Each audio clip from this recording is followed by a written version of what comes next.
तो current affairs के आज के अंक में कुछ महत्वपूर्ण विषयों को देखेंगे जो आगामी परीक्षाओं के लिए बहुत महत्वपूर्ण विषय हैं, जो करंट अफेयर्स से जुड़े हुए हैं। तो एक एक विषय को हम क्रमबद्धता से देखते जाएंगे और आप भी प्रयास करिएगा कि मेरे साथ साथ नोट्स बनाते जाइए, ठीक है। सबसे पहला करंट अफेयर्स है आपका, अभी एक सूचकांक जारी हुआ है आपका ग्लोबल पीस इंडेक्स, इसको बोलते हैं वैश्विक शांति सूचकांक 2022, ठीक है। इसका डेटा जारी हुआ है और वैश्विक शांति सूचकांक से भारत की क्या रैंकिंग है, कौन इसे जारी करता है और क्या है, यहाँ से हम प्रारंभ कर रहे हैं। फिर इसके बाद आगे के करंट अफेयर्स देखेंगे।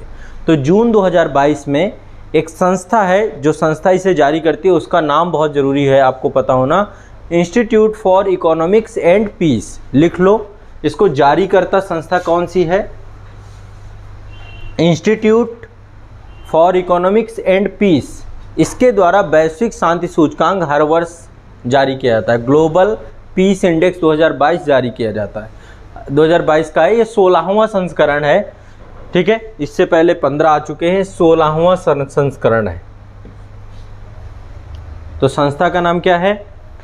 साथ साथ याद भी करते जाना है, मतलब मैं चाह रहा हूं कि ये क्लास ऐसी हो, थोड़ा डायनेमिक हो, जो भी टाइम आप इन्वेस्ट कर रहे हो उसको ये न रहे कि आपको फिर से अगेन रिपीट करना, तो साथ साथ चीज़ों को याद भी करते जाना है।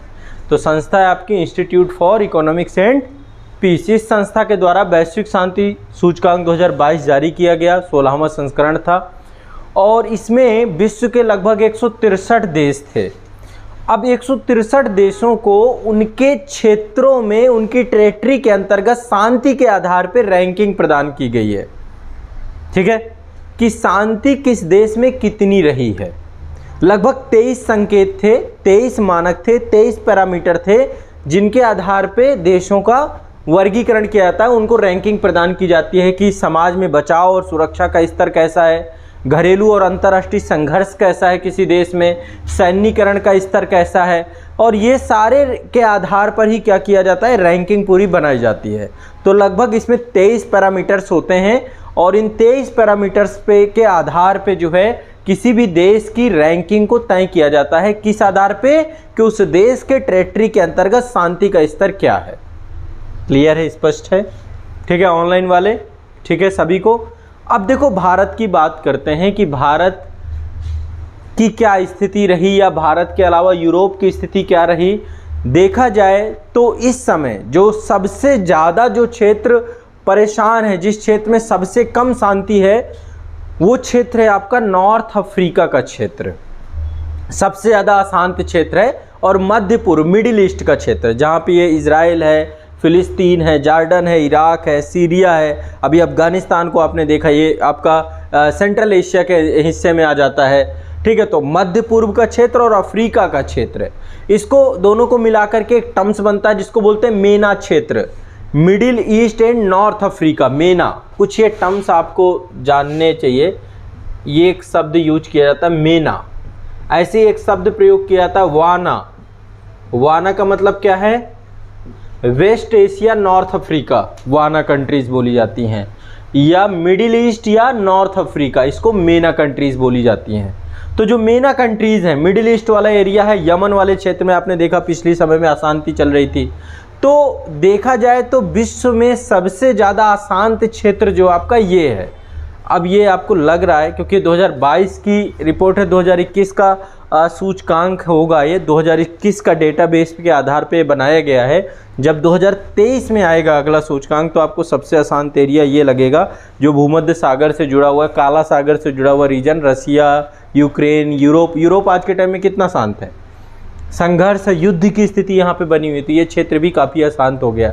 लेकिन 2022 के आधार पे मेना रीजन जो आपका मिडिल ईस्ट नॉर्थ अफ्रीका का क्षेत्र है, सबसे ज़्यादा अशांत क्षेत्र है। दूसरा यूरोप सर्वाधिक शांतिपूर्ण क्षेत्र रहा है 2022 के हिसाब से, ठीक है। तो 2022 की जो रैंकिंग है उसका आधार 2021 का डेटाबेस होगा, ये आपको ध्यान में रखना है। अच्छा, सबसे शांतिपूर्ण देश कौन सा हो सकता है पूरे विश्व का? सबसे शांतिपूर्ण आपको क्या लगता है? भूटान? अरे ना हाँ, नज़दीक पहुँचे हैं। फिनलैंड तो नहीं है पर नज़दीक हैं आप। हाँ, टॉप 5 में लेकिन फिनलैंड नहीं है।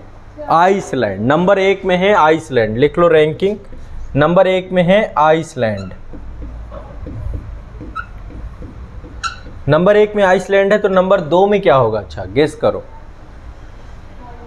आप लोग इग्नोर कर सकते हो, लेकिन न्यूजीलैंड बहुत शांत देश है। ठीक है, एक बार अभी बीच में वहाँ पे जो है गतिविधि हुई थी, आतंकवादी गतिविधियाँ अभी हाल फिलहाल में वहाँ पे भी सक्रिय हुई हैं, लेकिन इसके बावजूद भी उस देश में आंतरिक तौर पे छोटा सा देश है, जनसंख्या ही कितनी है। ठीक है, तो न्यूजीलैंड दूसरे नंबर पे। टॉप 5 लिख लो, पहला आइसलैंड, दूसरा न्यूजीलैंड, फिर इसके बाद नेक्स्ट है आयरलैंड, आयरलैंड, फिर है डेनमार्क और फिर है ऑस्ट्रिया। अच्छा, सबसे अशांत कौन होगा? सबसे ज़्यादा अशांति कहाँ पे होगी? अफ़गानिस्तान 163वें नंबर पे है अफ़गानिस्तान। 163 कंट्रीज थी इसमें, लास्ट में आपका अफ़गानिस्तान।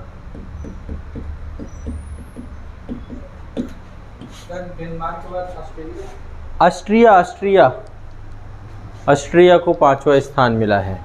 ठीक है, तो लास्ट में आपका है अफ़गानिस्तान, अफ़गानिस्तान के बाद है सीरिया, इसके बाद है आपका रूस। ठीक है, और इसके बाद है आपका दक्षिणी सूडान। 100 अशांत, अभी तो देखा जाए अशांत ही चल रहा है, लेकिन डेटाबेस के हिसाब से पिछले साल भी देखेंगे 2021 से ही लगातार ये खबरें आ रही थी, यूक्रेन और रूस के बीच में टकराव की स्थिति। तो रूस के अंदर भी एक माहौल जो है आंतरिक तौर पे आज वर्तमान में रूस की जो जनता है वो लगातार जो है वहाँ पे आंदोलन कर रही है, विरोध प्रदर्शन कर रही है, पूरे युद्ध के खिलाफ भी हो रहा है। बहुत सारी चीज़ें जो खुल के सामने नहीं आ पाती हैं क्योंकि वहाँ पे कंट्रोल्ड मीडिया है। तो विश्व के एक अशांत देश में 161वें नंबर पे रसिया और 160वें नंबर पे दक्षिणी सूडान है। ठीक है, तो ये पूरा एक नहीं, एक मिनट थोड़ा सा इसमें, पहला आपका अफ़गानिस्तान, 162वें नंबर पे यमन है, माफ़ कीजिएगा, 161वें नंबर पे सीरिया है, सीरिया, 160 में रूस है, और फिर आपका 159 पे दक्षिणी सूडान है। ये है आपका लिस्टिंग लास्ट से। भारत की क्या रैंकिंग हो सकती है? हमारे यहाँ शांति चल रही है, अशांति चल रही है? हमारे देश भी देखें तो विश्व में अशांत देशों के रूप में ही देखा जा सकता है, क्योंकि कभी कोई ना कोई मूवमेंट, कोई ना कोई घटना होती रहती है इस देश के अंदर भी। ठीक है, तो 135वें नंबर पे भारत है। भारत की रैंक लिख लीजिएगा 100 पे। भूटान बोल रहे थे, भूटान 19वें नंबर पे है। ठीक है, भूटान का 19वीं रैंक है। पाकिस्तान 147वें नंबर पे, हमसे ज़्यादा अशांत है। पाकिस्तान की हमसे बुरी स्थिति है। Bhutan happy, world happiness index में हमेशा, लेकिन यूरोप बनाता है ना, इंडेक्स बनाने वाली संस्थाएं भी बायस्ड हैं बहुत हद तक देखा जाए तो। लेकिन देखा जाए तो अंतर्राष्ट्रीय सीमा, जैसे अभी चीन के साथ कॉन्फ्लिक्ट क्रिएट होते हैं, चीन के साथ बॉर्डर डिस्प्यूट है ना भूटान के, और आपने डोकलाम और कई मैटर्स पे देखा तो मुद्दे रहते हैं। अब ये कैसे वॉच करते हैं, इनका अलग अलग इसमें जो मानक है, पैरामीटर्स है, मैंने आपको बताया मुख्य तौर पे 3 मानक हैं इसमें। पहला है समाज में बचाव और सुरक्षा का स्तर कैसा है, और दूसरा है आपका घरेलू और अंतर्राष्ट्रीय संघर्ष का विस्तार कैसा है, और सैन्यीकरण का स्तर कैसा है। इन 3 आधारों को मुख्यतः रखा जाता है। ठीक है, तो भारत की रैंक पिछले साल भी 135 थी, इस बार भी 135 है, ध्यान रखिएगा।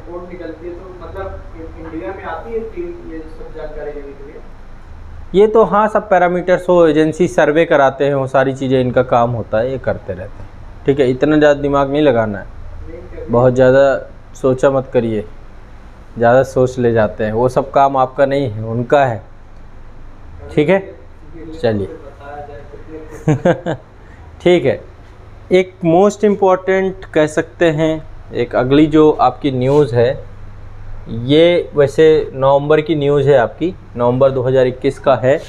अभी आप समझ नहीं पा रहे होंगे, बता दो मैं क्या पढ़ाने वाला हूँ। ये इमेज से कुछ समझ पा रहे हैं?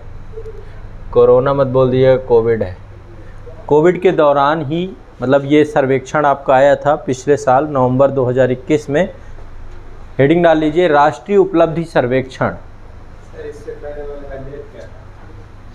डेट वगैरह छोड़ लो, ठीक है। मेन वो नहीं पूछेगा किस दिन आया, जून में आया था ये रैंकिंग आई है। हेडिंग है राष्ट्रीय उपलब्धि सर्वेक्षण रिपोर्ट 2021। राष्ट्रीय उपलब्धि सर्वेक्षण रिपोर्ट एक रिपोर्ट है जो कि भारत में गुणवत्ता में सुधार के हेतु और सीखने की क्षमता को लेकर के कि किस तरीके से नीति निर्माण को हम बनाएं और शैक्षणिक पहलों को डिज़ाइन करें, उन सब के लिए राष्ट्रीय उपलब्धि सर्वेक्षण ये रिपोर्ट आपकी अभी जारी की गई, हाल फिलहाल में 2021 में जारी हुई थी। और अल्टीमेट इसका गोल ये था कि किस तरीके से हम भारत की शिक्षण प्रणाली में कुछ नया बदलाव लाएं, नया चेंज लाएं, तो ये आपकी रिपोर्ट आती रहती है। तो अखिल भारतीय स्तर पर 12 नवंबर 2021 को ये आयोजित की गई थी, ये रिपोर्ट आई थी। और भारत का सबसे बड़ा राष्ट्रव्यापी ये एनएसएसओ के द्वारा सर्वे किया गया था, नमूना आधारित एक सैंपल सर्वे था जो शिक्षण सर्वेक्षण के तौर पे था।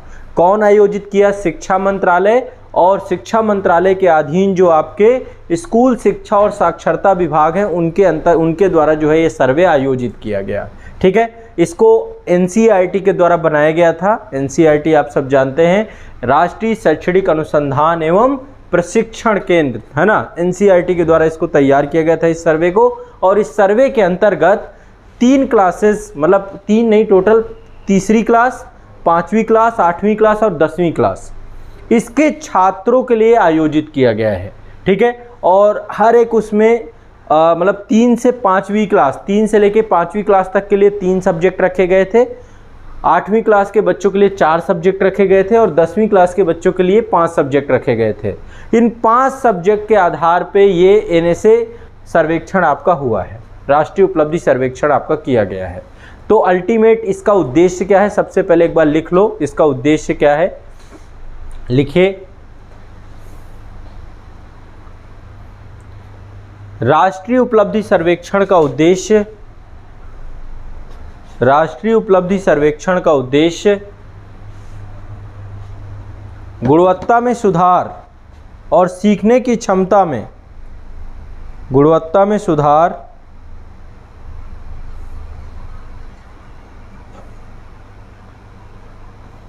और सीखने की क्षमता में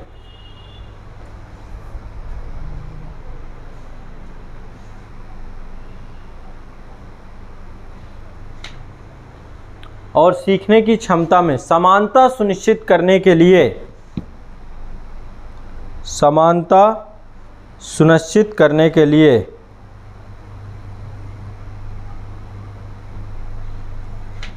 समानता सुनिश्चित करने के लिए नीति निर्माण तथा शैक्षणिक पहलों को डिजाइन करना,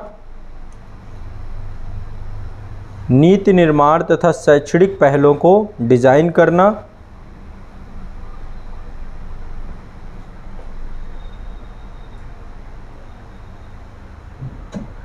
डिजाइन करने हेतु इनपुट प्रदान करना, डिजाइन करने हेतु इनपुट प्रदान करना, इनपुट प्रदान करना। इसका आयोजन शिक्षा मंत्रालय, इसका आयोजन शिक्षा मंत्रालय तथा शिक्षा मंत्रालय के अधीन, ये लिखे, शिक्षा मंत्रालय के अधीन स्कूल शिक्षा और साक्षरता विभाग के तत्वाधान में किया गया था। स्कूल शिक्षा एवं साक्षरता विभाग के तत्वाधान में किया गया था। तो शिक्षा मंत्रालय के द्वारा ये जारी किया गया, एक तो ये ध्यान रखना है, ठीक है। और एक तरीके से देखा जाए तो त्रैवार्षिक है, हर 3 साल में आता है। इससे पहले 2017 में आया, फिर 18, 19, 20 में नहीं आया, 21 में आ गया। तो एक तरीके से त्रैवार्षिक है। और इसमें जो एनएसए है, एनएएस है आपका, इस सर्वेक्षण के तहत ग्रामीण और शहरी दोनों क्षेत्रों के 720 जिले, 720 जिलों के 1.18 लाख स्कूल और लगभग 34 लाख छात्रों को सम्मिलित किया गया इस पूरे सर्वेक्षण में। तो लिख लीजिए, इस सर्वेक्षण के अंतर्गत ग्रामीण और शहरी दोनों क्षेत्रों के, इस सर्वेक्षण के अंतर्गत ग्रामीण और शहरी दोनों क्षेत्रों के 720 जिलों के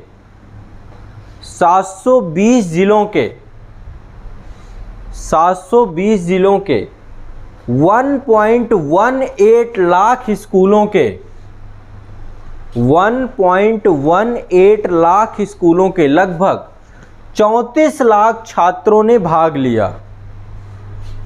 34 लाख छात्रों ने भाग लिया।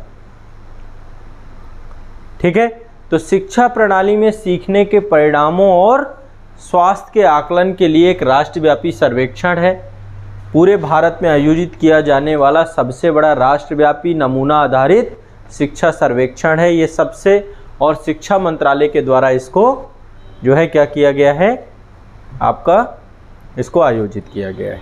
ठीक है, और इसका जो रूपरेखा कैसे पूरा सर्वेक्षण किया जाएगा ये किसने तैयार किया, आपका NCERT ने, राष्ट्रीय शैक्षणिक अनुसंधान एवं प्रशिक्षण केंद्र के द्वारा किया गया है। ठीक, अब क्या है ये, क्या क्या किया गया है इसको लिख लीजिए एक बार, जो है लिखिए। इस सर्वेक्षण के अंतर्गत अलग अलग श्रेणी के छात्रों के लिए अलग अलग विषयों पर यह आयोजित किया गया है। मैं अब यहाँ पे थोड़ा सा लिख देता हूँ, आप लोग भी क्रम से लिख लीजिएगा। अलग अलग छात्रों के, अलग अलग श्रेणी के छात्रों के लिए अलग अलग विषयों पर यह आयोजित किया गया है। अब देखो यहाँ पे जो क्लासेस हैं आपकी, श्रेणी 3 और 5, इनके लिए कितने विषय हैं, 3 विषय। 3 विषय कौन कौन से हैं, एक तो लैंग्वेज भाषा, दूसरा EVS और तीसरा गणित, ये 3 सब्जेक्ट है। श्रेणी 8 के लिए भाषा, विज्ञान, गणित और सामाजिक विज्ञान, और श्रेणी 10 के लिए भाषा, विज्ञान, गणित, सामाजिक विज्ञान और अंग्रेजी। ठीक है, ये आधार बनाए गए हैं। तो बस रफली आपको पता होना चाहिए, तीसरी और 5वीं के लिए 3 विषय हैं, 8वीं के लिए 4 विषय हैं और 10वीं के लिए 5 विषय। ठीक है, बस इतना याद रखना, 3 विषय भाषा, EVS, गणित, ये तीसरी और 5वीं के लिए है। दूसरे नंबर पे 8वीं में क्या जुड़ जाएगा आपका, भाषा, विज्ञान, गणित और सामाजिक विज्ञान, और 10वीं के लिए आपका भाषा, विज्ञान, गणित, सामाजिक विज्ञान और अंग्रेजी। ठीक है, ये आपका टोटल बनाया गया है। 8वीं के लिए 4 विषय और 10वीं के लिए आपका 5 विषय। ठीक है, इस आधार पे पूरा का पूरा ये बनाया गया है। इस सर्वेक्षण का मुख्य उद्देश्य शिक्षा प्रणाली की दक्षता के संकेतक के रूप में बच्चों की प्रगति और सीखने की दक्षता का मूल्यांकन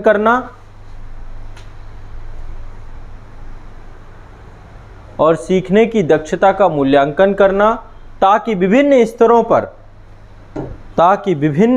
पर उपचारात्मक कार्यों के लिए उचित कदम उठाए जा सकें। उपचारात्मक कार्यक्रमों के लिए उचित कदम उठाए जा सकें।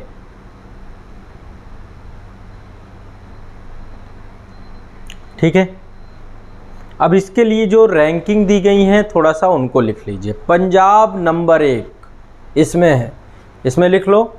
इस सर्वेक्षण में पंजाब सभी राज्यों में शीर्ष निष्पादन के साथ अग्रणी स्थान पर है।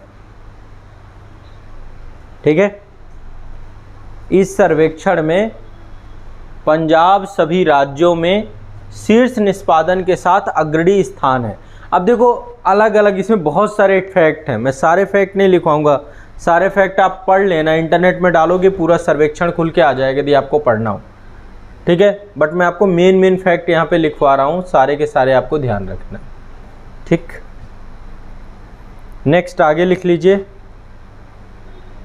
देश में वर्ष 2017 में हुए सर्वेक्षण की तुलना में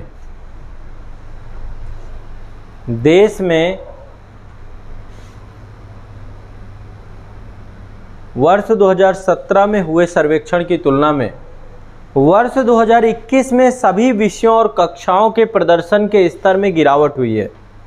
कारण क्या हो सकता है गिरावट का? स्कूल कोई गया ही नहीं, सब प्रमोशन वाले हैं। ठीक है, तो कोविड एक बहुत बड़ा रीज़न निकला है जिसके कारण से 2017 के स्तर में गिरावट आई है। देश में वर्ष 2017 में हुए सर्वेक्षण की तुलना में वर्ष 2021 में सभी विषयों और कक्षाओं के प्रदर्शन के स्तर में गिरावट दर्ज की गई है।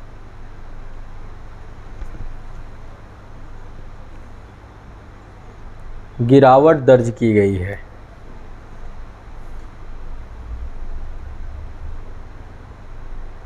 ठीक है,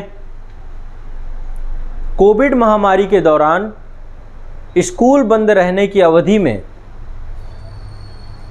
इसी के आगे पैराग्राफ चेंज करके लिख लीजिए, कोविड महामारी के दौरान स्कूल बंद रहने की अवधि में घर पर सीखने के बारे में, घर पर सीखने के बारे में छात्रों की धारणा के अनुसार, छात्रों की धारणा के अनुसार 78% छात्रों ने 78% छात्रों ने बहुत सारे असाइनमेंट के साथ बोझ बताया। 78% छात्रों ने बहुत सारे असाइनमेंट के साथ इसे बोझ बताया।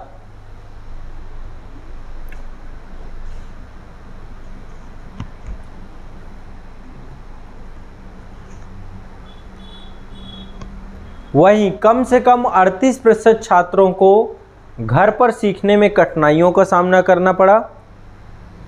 वहीं 38% छात्रों को 38% छात्रों को घर पर सीखने में कठिनाइयों का सामना करना पड़ा और 24% छात्रों के पास डिजिटल उपकरण नहीं थे। 24% छात्रों के पास डिजिटल उपकरण नहीं थे।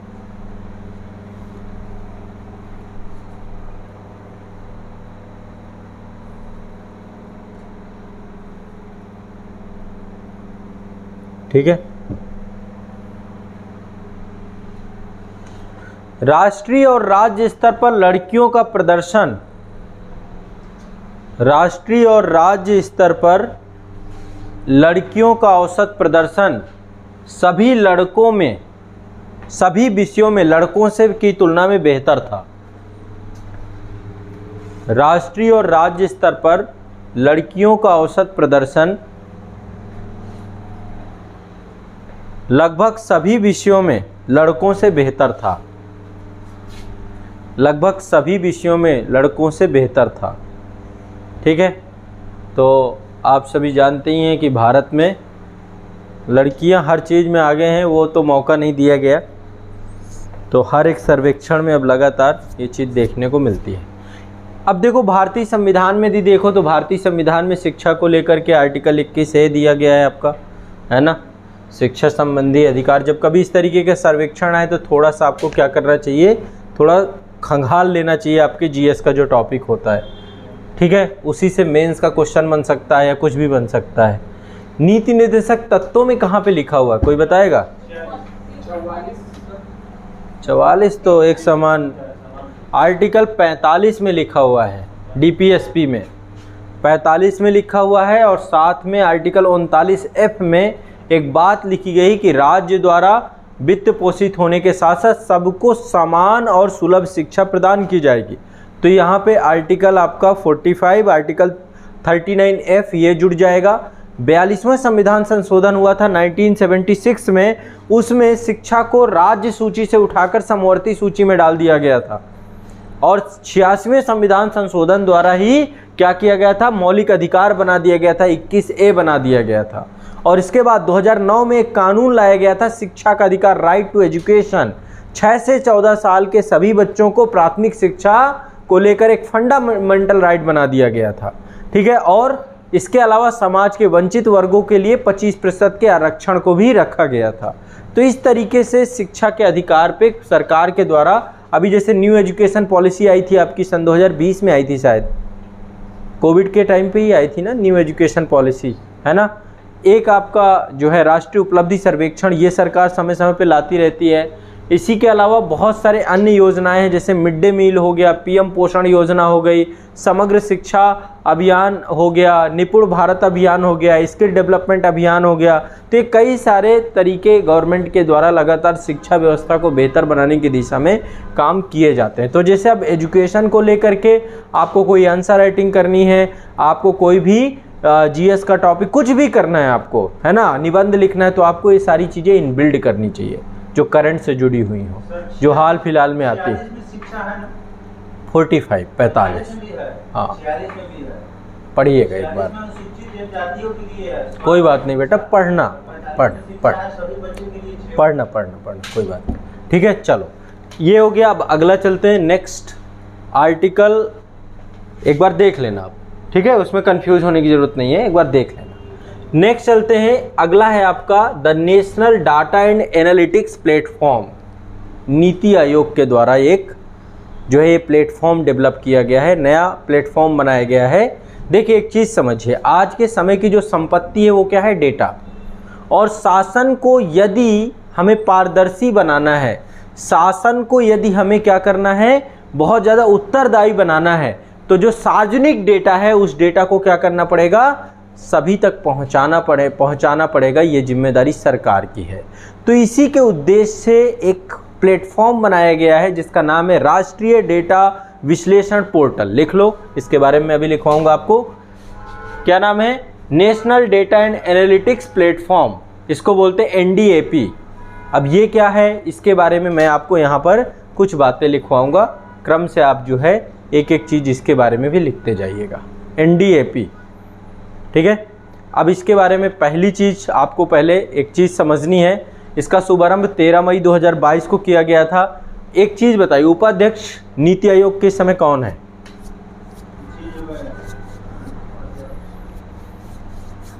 नीति आयोग की उपाध्यक्ष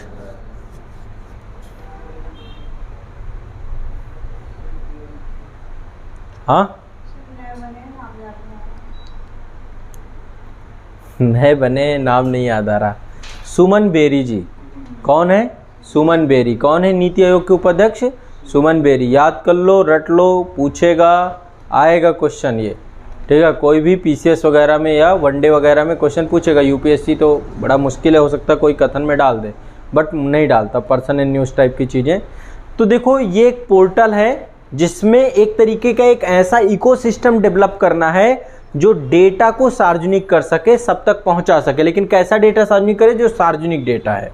तो इस पोर्टल पर केंद्र सरकार के 47 मंत्रालय हैं और उससे जुड़ी हुई जो एजेंसियां हैं उनके लगभग 14 क्षेत्रों के डेटाबेस मौजूद किया गया है, ताकि सबसे पहली चीज़ डेटा को खोजने में कोई दिक्कत ना आए, डेटा को मर्ज करने में कोई दिक्कत ना आए और उसको विजुलाइज करने में कोई दिक्कत ना आए। तो ऐसे जुड़े हुए इनबिल्ड इसमें टूल्स भी उपलब्ध कराए गए हैं। तो देखो लोकतंत्र में डेटा सबसे इम्पॉर्टेंट चीज़ होती है। जवाबदेही डेटा के माध्यम से सुनिश्चित होगी। जब आपके पास एक डेटा होगा, एक आंकड़े होंगे, एक तथ्य होंगे, तभी इसी को ध्यान में रख करके सरकार के द्वारा राष्ट्रीय डेटा विश्लेषण पोर्टल को लॉन्च किया गया है, ठीक है। तो इस पोर्टल के बारे में 2-3 बातें आप लोग लिख लो ताकि आप लोगों को जानकारी रहे। लिखिए, यह प्लेटफॉर्म विभिन्न सरकारी एजेंसियों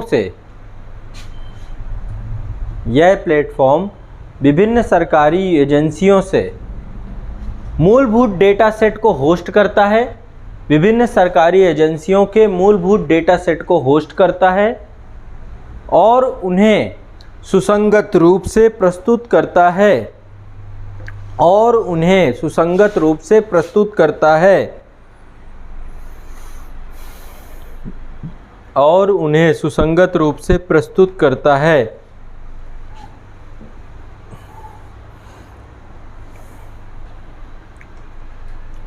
इस पोर्टल के माध्यम से एक ऐसे पारिस्थितिकी तंत्र बनाने का प्रयास किया गया है। इस पोर्टल के माध्यम से एक ऐसे पारिस्थितिकी तंत्र को बनाने का प्रयास किया गया है जो डेटा को जो डेटा को एक प्रमुख रणनीतिक संपत्ति के रूप में पहचानता है, जो डेटा को एक प्रमुख रणनीतिक संपत्ति के रूप में पहचानता है, डेटा को प्रमुख रणनीतिक संपत्ति के रूप में पहचानता है। ठीक है, एनडीएपी के रूप में पहचानता है। वर्तमान में इस पोर्टल पर किसने जारी किया? नीति आयोग के द्वारा जारी किया है। नीति आयोग की कई पहले हैं, मैं अभी कुछ बता भी दूंगा आपको। वर्तमान में इस पोर्टल पर केंद्र सरकार की 47 मंत्रालयों एवं एजेंसियों, केंद्र सरकार के 47 मंत्रालयों एवं एजेंसियों और 14 क्षेत्रों के 203 डेटा सेट मौजूद हैं। 47 मंत्रालयों एवं एजेंसियों और 14 क्षेत्रों के 203 डेटा सेट मौजूद हैं।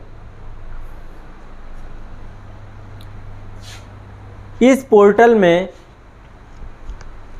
डेटा सेट को खोजने, मर्ज करने तथा विजुलाइज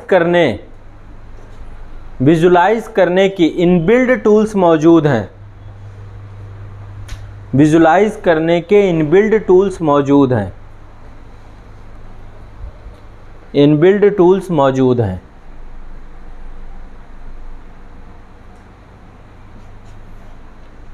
भारतीय लोकतंत्र में, पॉइंट बाय पॉइंट लिखते जाइएगा, भारतीय लोकतंत्र में डेटा जवाबदेही के लिए सबसे महत्वपूर्ण होता है। डेटा जवाबदेही के लिए सबसे महत्वपूर्ण होता है। इसी को ध्यान में रखकर ये पोर्टल लॉन्च किया गया है। इसी को ध्यान में रखकर ये पोर्टल लॉन्च किया गया है।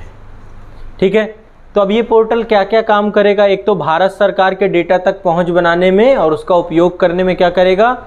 एक तो आसान पहुंच बनाएगा, सबसे पहली काम। दूसरा, भारत का विशाल प्रशासनिक तंत्र, प्रशासनिक संरचना जिसमें इतने मंत्रालय, इतने डिपार्टमेंट, इतने विभाग हैं, उन सब का मानकीकृत डेटा प्रदान करेगा। जिस मंत्रालय को ज़रूरत होगी, जिसको भी ज़रूरत होगी, वो वहाँ का डेटाबेस यूज़ कर लेगा। ठीक है, तो ये बहुत है, मतलब डेटा डाउनलोड करना है, देखना है, सारी चीज़ें हो जाएगी। तो ये अपने आप में एक बहुत महत्वपूर्ण प्लेटफॉर्म के तौर पे है। अब देखो, नीति आयोग के द्वारा ये जो है लॉन्च किया गया था, इसके बारे में भी लिख लो कि कब ये लॉन्च किया गया था। ठीक है, लिख लीजिए। नीति आयोग के उपाध्यक्ष सुमन बेरी जी के द्वारा 13 मई 2022 को, नीति आयोग के उपाध्यक्ष सुमन बेरी जी के द्वारा 13 मई 2022 को इस पोर्टल को डेटा को सुलभ कराने, संवाद मूलक बनाने, सार्वजनिक सरकारी डेटा तक पहुंच का लोकतांत्रिकरण करने, सार्वजनिक सरकारी डेटा तक पहुंच का लोकतांत्रिकरण करने के उद्देश्य से इसे बनाया गया। ठीक है, तो एक आपका ये महत्वपूर्ण पक्ष। ठीक है, कोई दिक्कत? नीति आयोग के बारे में सब जानते हो।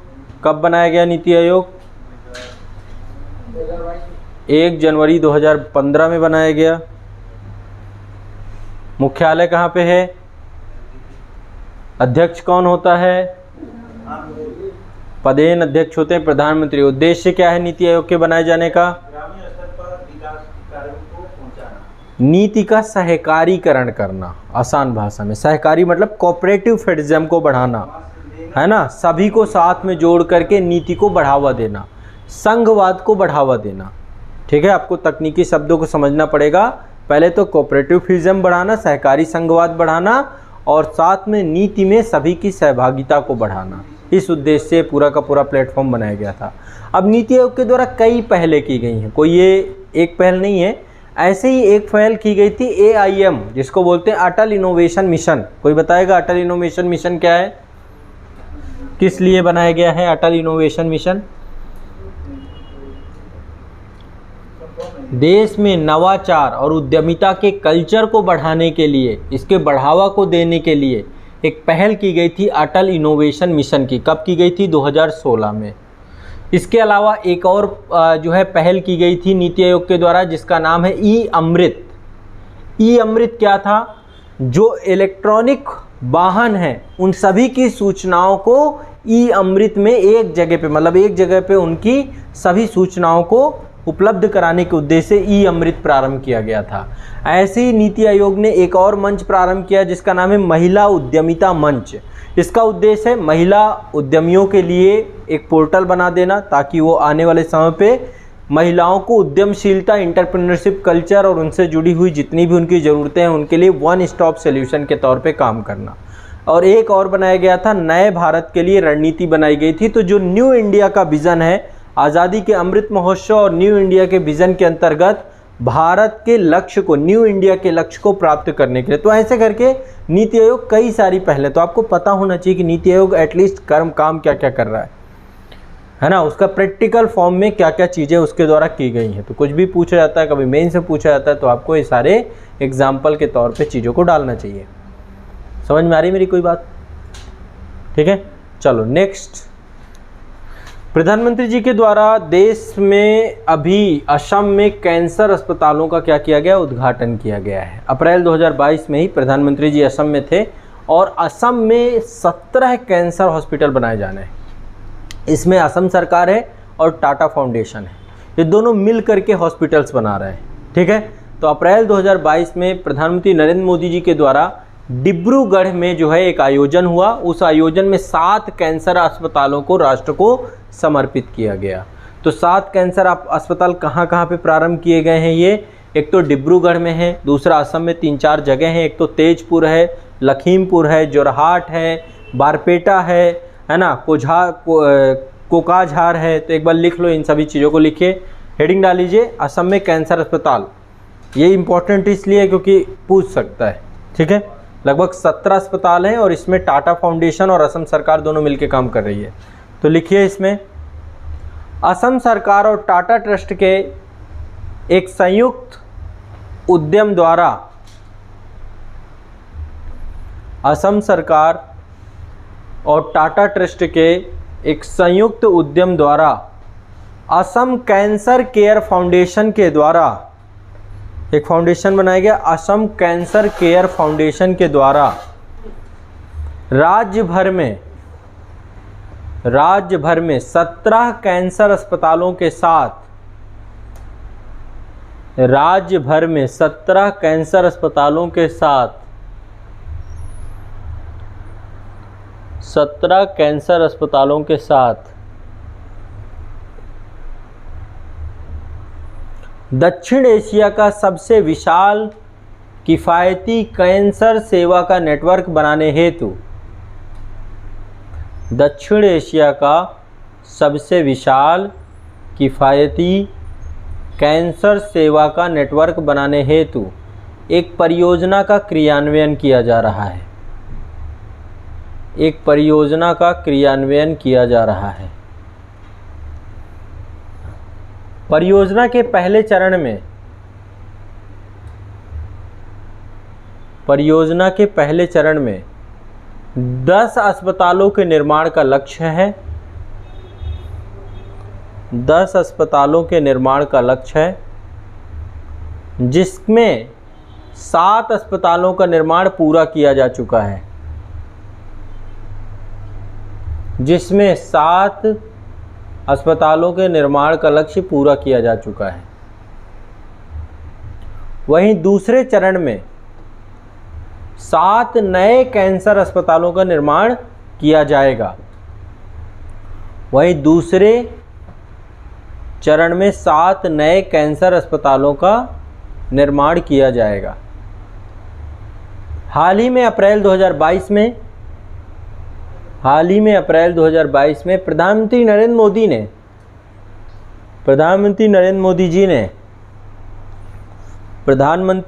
मोदी जी ने डिब्रूगढ़ में आयोजित एक समारोह में डिब्रूगढ़ में आयोजित एक समारोह में असम के 7 कैंसर अस्पतालों को राष्ट्र को समर्पित किया। असम के 7 कैंसर अस्पतालों को राष्ट्र को समर्पित किया। ये 7 कैंसर अस्पताल डिब्रूगढ़, कोकराझार, कहाँ पे बने हैं? डिब्रूगढ़, कोकराझार, बारपेटा, तेजपुर, दरांग, लखीमपुर और जोरहाट में बनाए गए हैं। डिब्रूगढ़, कोकराझार, बारपेटा, दरांग, तेजपुर, लखीमपुर और जोरहाट में बनाए गए हैं। ठीक है, तो ये आपके कैंसर अस्पतालों को लेकर के स्थान कौन कौन से हैं? पहला डिब्रूगढ़ हो गया, दूसरा कोकराझार, बारपेटा, दरांग, तेजपुर, लखीमपुर, जोरहाट जगह है। ठीक है, तो आज के लिए इतना ही रखेंगे। करंट अफेयर्स से जुड़े हुए आगे आने वाले समय पे मैं आपको ऐसे एक एक टॉपिक लेता रहूँगा। समझ में आ रहा है? इसमें कोई दिक्कत नहीं है। आसानी से चीज़ों को याद भी करते जाना है, इनको एक बार रिवाइज भी करते जाना है। करंट अफेयर्स के ऐसे ही डे बाय डे हम टॉपिक उठाते जाएंगे और आपको मैं डिस्कस करते जाऊँगा, नोट्स बनवाता जाऊँगा। इसके बाद आप मैगज़ीन में पढ़ोगे, कहीं भी पढ़ोगे तो ये चीज़ आपको आसानी से समझ में आ जाएगी कि क्या था, ये बात तय है। ठीक है, एक बार मैं पढ़ा दूंगा तो फिर आपको भूलेगा नहीं। पढ़ लोगे, एक बार रिवाइज कर लोगे तो हमेशा के लिए याद हो जाएगा।